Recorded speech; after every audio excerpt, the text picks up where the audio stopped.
Shalom saudara, haleluya, selamat datang ke siri renungan ringkas dari Injil Yohanes yang berbentuk soalan dan jawaban.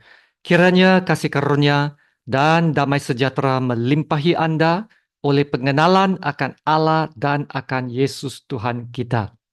Kita akan lihat Yohanes bab 16, ayat yang pertama hingga keempat dengan tajuk ini. Bagaimana mengelak dari menjadi murtad. Mari kita baca dari ayat yang pertama.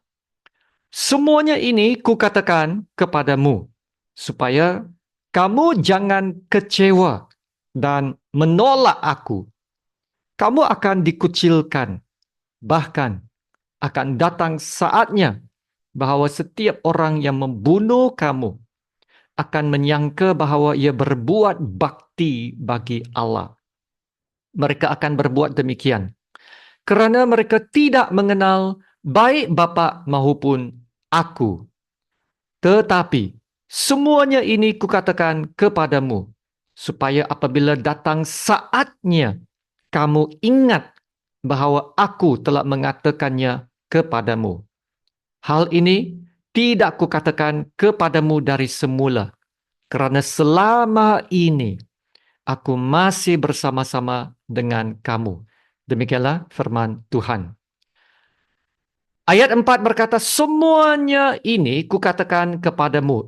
Ini menandakan Yesus mengulangi lagi perkara-perkara yang telah disampaikan sebelum ini. Maka dalam bab ini, bab 16, akan ada banyak pengulangan pelajaran dan kebenaran yang telah disampaikan oleh Yesus kepada ke-12 muridnya. Inilah cara pengajaran Yesus. Yesus memperkenalkan beberapa tema dahulu, dan selepas itu, dia mengulasnya dengan lebih lanjut. Ini juga satu cara untuk mengingatkan kembali apa yang telah diajarkan sebelum ini.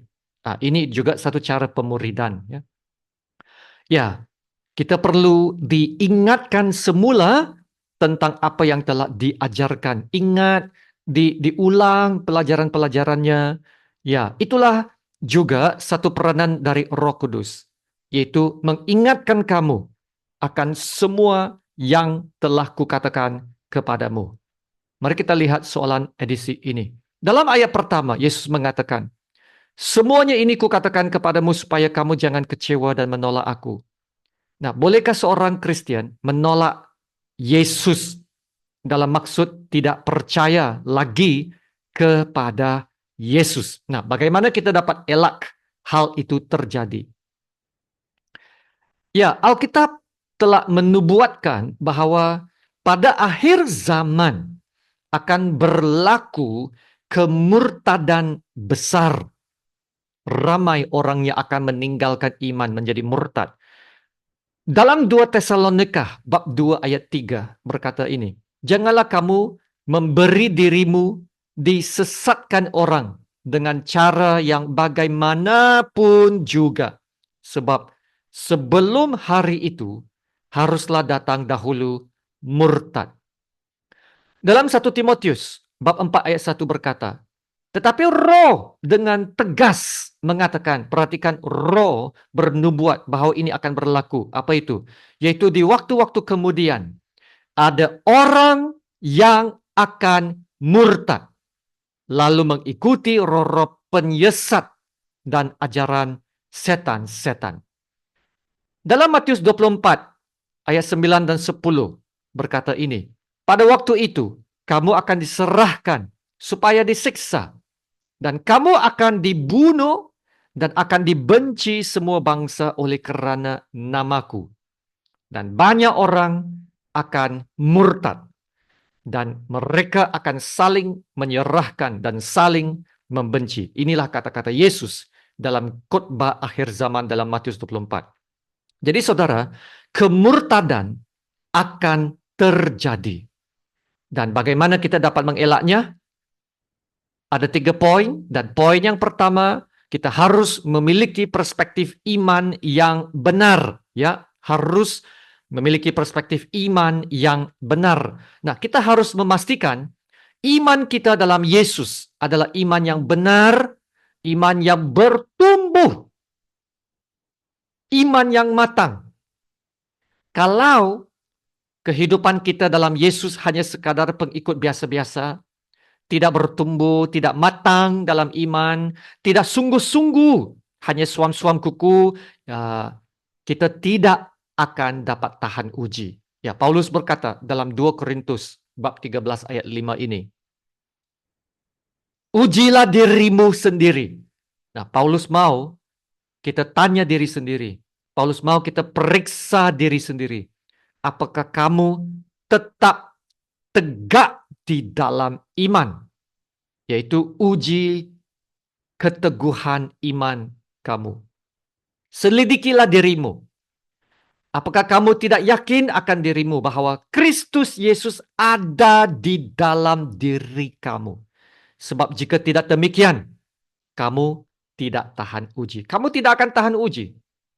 Kalau iman kamu adalah lemah, iman kamu hanya suam-suam kuku sahaja. Maka sangatlah penting, saudara, untuk kita menjadi lebih sungguh-sungguh dalam iman. Nah, Petrus mengatakan hal yang sama dalam 2 Petrus bab 1, 2 ayat ini. Karena itu, saudara-saudaraku, berusahalah sungguh-sungguh, ya, berusaha sungguh-sungguh, yaitu mengikut Yesus memerlukan ketekunan dan kesungguhan, suatu komitmen yang tinggi, supaya panggilan dan pilihanmu makin teguh. Sebab jikalau kamu melakukannya, kamu tidak akan pernah tersandung. Dan ayat seterusnya berkata, dengan demikian, kepada kamu akan dikaruniakan hak penuh. Haleluya. Diberikan hak penuh untuk memasuki kerajaan kekal, yaitu kerajaan Tuhan dan juru selamat kita, Yesus Kristus. Haleluya. Inilah poin pertama, yaitu memiliki iman yang benar, supaya kita tidak akan tersandung sehingga meninggalkan iman menjadi murtad, ya. Harus iman yang benar. Dan yang kedua, kita harus memiliki perspektif Alkitab dalam hidup kita, perspektif Alkitab. Kita harus percaya dan kita harus menghidupi kebenaran-kebenaran dan janji-janji Allah. Nah, inilah yang akan menjadi pegangan dan dasar hidup kita. Ya, hidup kita mesti ada pegangan. Hidup kita mesti ada dasar. Ya, saudara, kalau kita mau supaya hidup kita dapat tahan uji, kita juga perlu pegangan dan dasar hidup yang kuat. Dan Yesus mengatakan dalam khotbah bukitnya, dalam gulungan khotbah bukitnya, dalam Matius 7 ayat 24 hingga 27 ini, Yesus berkata, barang siapa mendengar dan melakukan firman Tuhan, ia akan mendirikan rumahnya di atas dasar batu. Dan apabila datangnya hujan lebat dan ribut besar, nah rumah itu tetap dapat berdiri teguh karena dibangun atas dasar yang kukuh. Haleluya. Di sini, saudara, Yesus berbicara tentang dua orang yang sama. Ya, dua orang yang sama dalam maksud berada dalam keadaan yang sama, kerja yang sama, mendirikan rumah yang sama. Ya, tapi satu perkara yang membezakan mereka adalah menjadi pendengar dan pelaku firman Tuhan. Itulah bezanya di antara kedua orang ini. Yang atas dasar batu, yang dapat bertahan hujan lebat atau ribut besar. Dapat bertahan teguh, dapat tahan uji bila berdepan dengan ribut cabaran hidup. Maka berdoalah, saudara, supaya kita dapat menjadi kedua-duanya pendengar dan pelaku firman Tuhan yang setia. Haleluya. Apabila kita setia, berpegang kepada firman Tuhan dan bertumbuh dalam kebenaran dan janji Tuhan, kita sedang membangunkan hidup kita di atas dasar yang kuat dan kekal. Haleluya. Kenapa? Sebab firman Tuhan itu tetap ada untuk selama-lamanya. Firman Tuhan itu kekal. Jadi carilah yang kekal dan mendirikan hidup kita atas dasar yang kekal, yaitu firman Tuhan. Itu yang kedua. Yang ketiga, ialah kita harus memiliki perspektif kekal. Nah, Yesus telah memberitahu murid-muridnya lebih awal bahwa mereka akan dianiayai dan malah akan dibunuh dalam ayat pertama ini. Nah, kebanyakan daripada murid-murid Yesus memang telah dibunuh karena iman mereka. Tetapi mereka tetap tinggal dalam kepercayaan mereka kepada Yesus. Tidak ada yang menyangkal Yesus. Nah, Paulus juga menghadapi penganiayaan yang besar. Nah, bagi Paulus, penganiayaan besar ini mengerjakan bagi dia kemuliaan yang lebih besar lagi daripada penderitaan yang hanya sementara. Nah, Paulus tahu kalau dia dimatikan oleh orang-orang yang menganiayainya, bermaksud dia telah menjadi setia kepada Tuhan sampai akhir, setia bertahan tanpa dia menyangkal Tuhan Yesus. Dan karena itu, dia akan memperolehi mahkota kemenangannya. Dialah orang yang lebih daripada pemenang karena telah dapat bertahan sampai akhir tanpa menyangkal Tuhan Yesus. Paulus berkata ini dalam 2 Korintus bab 4 ayat 17. Sebab penderitaan ringan yang sekarang ini mengerjakan bagi kami kemuliaan kekal yang melebihi segala-galanya, jauh lebih besar daripada penderitaan kami. Amin. Haleluya. Dalam Roma 8 ayat 18 berkata, sebab aku yakin bahwa penderitaan zaman sekarang ini tidak dapat dibandingkan dengan kemuliaan yang akan dinyatakan kepada kita. Wow. Saudara, apabila kita sudah yakin dengan harapan kepada kemuliaan yang kekal, peganglah kepada harapan ini sampai akhir. Walau apa terjadi, peganglah kepada harapan kepada kemuliaan yang kekal ini. Haleluya. Saudara, itulah 3 poin untuk kita elak daripada menjadi murtad. Dan saya ingin memberi sedikit pengulasan kepada ayat 1-4 ini. Ya, Yesus mengingatkan murid-muridnya bahwa mereka akan ditolak, mereka akan disingkirkan, dikucilkan oleh orang-orang yang beragama karena mereka mengikut Yesus.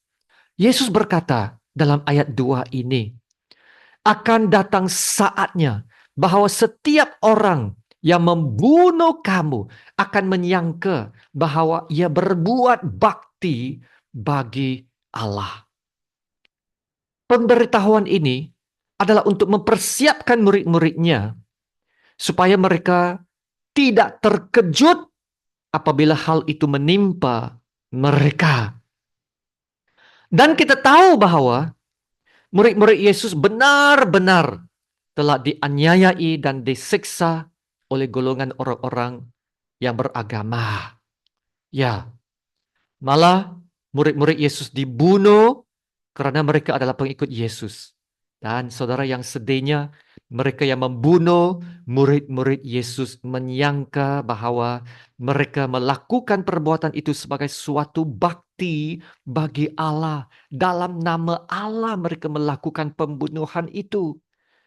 Ya, saudara, demikian juga hal ini terjadi hari ini. Ada pembunuhan yang dilakukan atas nama agama. Tetapi dalam ayat 3, Yesus mengatakan bahwa mereka sebenarnya tidak mengenal baik Bapa maupun aku. Tuhan tidak mengajar kita untuk membunuh. Ya, sebaliknya Yesus mengajar kita untuk mengasihi musuh dan berdoa bagi mereka yang menganiayai kita. Itulah kata Yesus dalam Matius 5:44, khotbah di atas bukit.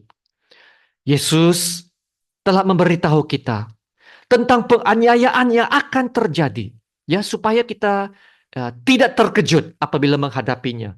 Nah, sekiranya hal itu terjadi dan kita harus menghadapinya, kita harus tetap bertahan dan beriman dan percaya bahwa tidak ada sesiapa atau apa-apapun yang dapat memisahkan kita dari kasih Allah yang ada dalam Yesus Kristus. Amin. Kita harus pastikan, saudara, iman kita itu adalah iman yang benar. Penganiayaan tidak akan membinasakan iman yang benar, tetapi penganiayaan akan membinasakan iman yang palsu. Nah, inilah pesan yang sangat penting bagi kita yang percaya. Penganiayaan tidak akan membinasakan iman yang benar, tetapi akan membinasakan iman yang palsu. Ya, inilah masanya saudara untuk kita membangunkan iman kita. Kita terus berseru kepada Tuhan dan menunjukkan pandangan kita kepada Tuhan. Dari Dialah kita mendapat kekuatan.